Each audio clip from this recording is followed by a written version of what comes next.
மரணம் எப்போதுமே நிரந்தரம் அப்படின்ட்டு நம்ம எல்லாருக்குமே தெரிஞ்சாலும், ஆனால் ஒவ்வொரு மரணமுமே நம்மை அசைத்து பார்க்கிறது.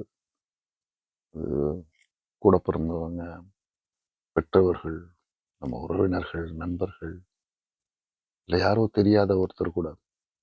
அது மாதிரி சமீபத்தில் என்ன அசைத்து போட்ட மரணம் வந்து நண்பர் மனோஜ் பாரதிராஜா அவர்கள் மரணம்.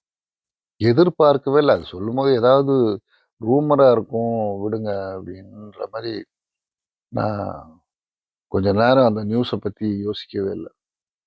நான் ஒரு 2, 3 முறை நினைக்கிறேன். ஒரு முறை சின்ன சந்திப்பு தான்.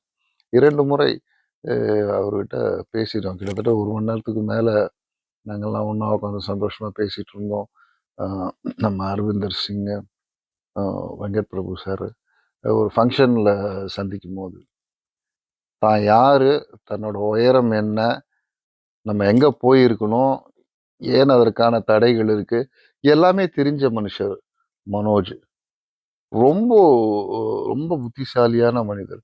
எனக்கு தெரிந்து அவர் வந்து நடிகரா அறிமுகமாகாம இயக்குனரா இன்னும் கொஞ்சம் மணி சார் கூட பயிற்சியில இருந்துட்டு வந்திருந்தாருன்னா, தமிழ் சினிமாவை ஆண்டிருக்கிற இயக்குனர்கள்ல அவரும் ஒருத்தரா இருந்திருப்பார்.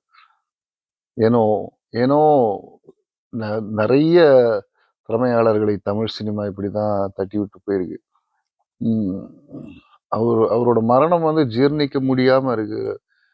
ஒரு 50 வயது கூட நிரம்பாம, அந்த மாதிரி திடீரென்று இருந்தது. அதை எப்படி அவங்க குடும்பத்துல இருக்கவங்க பழகுனவங்க, நெருங்கி பழகுனவங்கலாம் எ ஏத்துக்க முடியுது. அவங்க எப்படி எடுத்துக்க போறாங்கன்னு தெரியல. என்னாலேயே ஏத்துக்க முடியல.